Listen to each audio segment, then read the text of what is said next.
Ti në një aparat të caktuar të institucionit do të tregosh nëse ke pasur smundje, s'ke pasur smundje, varet ku shkon në cilin institucion. Edhe aty do kesh dhe parat. Edhe tash ti shkon në kompjuter në darkë në shtëpi dhe eth në Facebook një status. Thua për shembull Albin Kurti ose Edi Rama nuk po ngrenë rrogat, janë të këqinj, janë kështu, janë ashtu. Ai më njëherë të dërgon një ndëshkim atje, policia të dërgon një ndëshkim, thot, dënohesh me gjobë, thot, kaq lek, thot, për këtë që ke bërë. Dhe ti këtu në parat që ke pasur në parat digitale, nuk do kesh me fjala vjen $2.000, po të zbriten $200 ose $300. Edhe të thot, ke të drejt deri 3 herë ta përsëritësh kundra vajtje. Mbas 3 herësh bllokohet komplet llogaria. Le të kesh sa të duash. Edhe ta bllokon. Ti je pa dokumenta, ti je pa para, je një askush, je një njeri pas një lloj lirie, nuk del dot në rrugë, nuk i pën ato punë. Përveç kësaj, duan të bëjnë, se ky është një sulm i madh kundër njerëzimit në shumë drejtime. Këta duan të prishin fshatrat ku është liria, të prishin ushqimet, të ndërtojnë ushqime sintetike, që kanë fillu tashmë? Po, të vrasin kafshët, gjedhët, gjoja lëshojnë dioksid karboni, kur dioksidi karbonit ndihmon për gjelbërimin, sepse pemët thithin dioksid karbonit dhe lëshojnë oksigjen, dhe është ushqim për pemët. Edhe është fakt, sa më shumë rritet industria, aq më shumë rritet pyllëzimi në botë.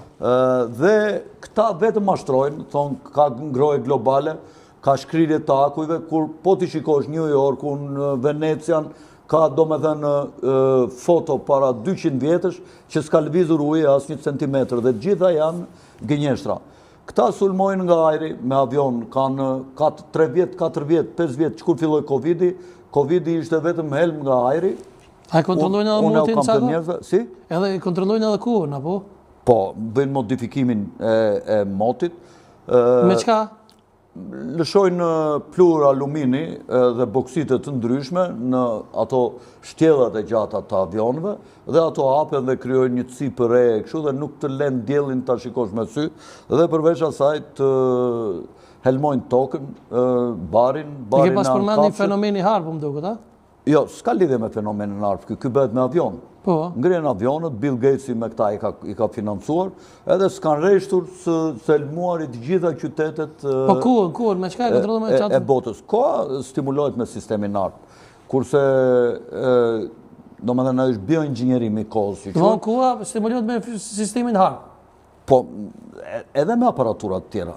Ka dhe aparaturat tjera që krijojnë ret, krijojnë shiun, krijojnë që mund të ndryshojnë domethënë kohën, krijojnë borën sintetike, shpeshherë ka borë që e merr ti vëzharin, ajo nuk shkrin, është si plas. Një plan tjetër për kontrollin e njerëzve është goditja e zonave rurale që e thash dhe mbyllja e njerëzve në burgjet e hapura që janë këto që quhen smart city, qytete inteligjente, që do jenë të mbushura me kamera nga të gjitha anët.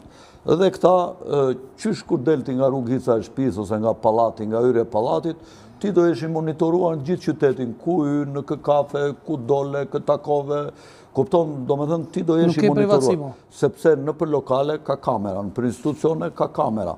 Tash këta do bëjshmos ti futin kamerat me ligj dhe në shtëpi. Çfarë bën ti në shtëpi? Dhe një nga mënyrat është kontrolli nëpërmjet televizionit. Televizori ka një kamera.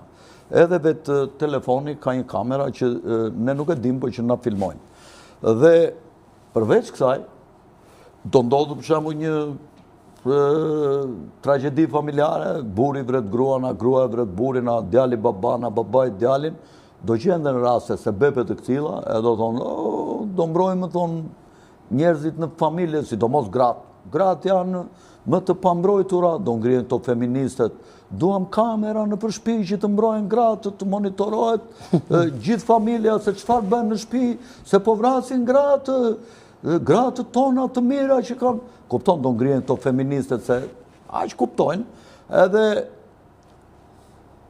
do fillojnë do thonë, do vjen kamera në shtëpi, në dhoma, në kështu, me përjashtim të banjave. Kupton, pastaj kudo në çdo dhomë do kesh kamera që e monitoron një që është përgjegjësi i pallatit. Ai monitoron gjithë kamerat e pallatit dhe në një server të madh shikojnë ç'a bën ti, si ati, ku shtrihesh, ku flek, ku jeton, si e ndërton jetën tënde gjatë pushimin në shtëpi, pra në çdo moment do jetë një Big Brother i madh shoqëria njerëzore. Dhe prandaj bëhen dhe këto emisionet Big Brother, që njerëzit të mësohen me këta, që kur t'i vënë ata, njerëzit i kemë parë në këto emisione, e të thonë, mo qa kaja kështu si këto, Po, si këto si njerë, po. edhe të ambientuar me këtë, kupton, dhe do jetë një burg i madh, që ashtu si survejohen të burgosurit në burg, në dhomat e tyre, ashtu do survejohet gjithë shoqëria njerëzore, në qoftë se këta do të arrin. Po unë mendoj që njerëzit duhet të reagojnë, të mos pranojnë eqen e paras, kesh paras. Po është kesh paraja fizike, njerëzit kanë humbur lirin. Se ti pastaj je në dorë të qeverisë, je në dorë të Goliathit të madh që bën çfarë doj me parat tënde. Ka qef ai ti pret ty, ti pret. Nuk të fut në burg ai. Thotë jo, thotë, s'ka nevojë në burg, se burg është këtu, po vetëm është burg i hapur. Thotë unë s'të fus në burg. Pare nuk do kesh, dokumenta nuk do